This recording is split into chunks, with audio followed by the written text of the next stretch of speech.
Hello అండి. గోధుమ రవ్వ, బన్సీ రవ్వ, మినపప్పుతో దోశ తయారీ విధానం. డయాబెటీస్ వాళ్ళకి బాగా పనిచేస్తుంది. ఇది బాగా తినవచ్చు. ఇవి గోధుమ రవ్వ 2 గ్లాసులు, 1 కప్పు మినప్పాలు నీట్గా 2 సార్లు కడిగి నానబెట్టుకొని 4 hours నానబెట్టాలి. తర్వాత మిక్సీలో వేసి మెత్తగా పిండి పట్టాలి. మెత్తగా ఆడి ఒక పాత్రలో వేసేసి ఇలా రెండోసారి కూడా అంతా వేసి మూత పెట్టి నైట్ అంతా పులవనివ్వాలి.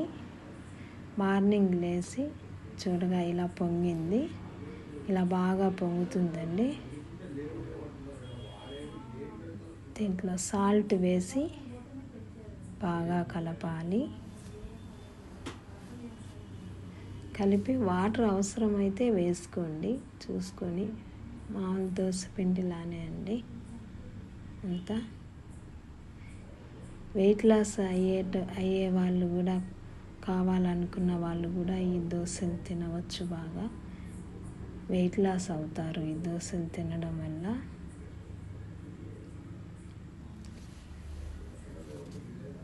బియ్యం దోశల కంటే ఇవి కూడా టేస్ట్గా ఉన్నాయి. స్ట్రెంత్, టేస్ట్ 2 ఉన్నాయండి. ఇలా బాగా కలుపుకొని మన మామూలు దోశ పిండిలానే కలపండి. తర్వాత పెనం కడిగేసి కొన్ని వాటర్ చల్లేసి దానిపైన దోశ వేసుకోండి.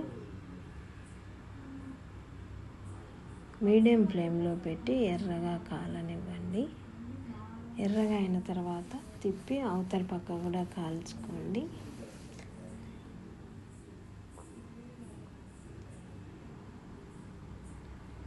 ఇలా కాలిన తర్వాత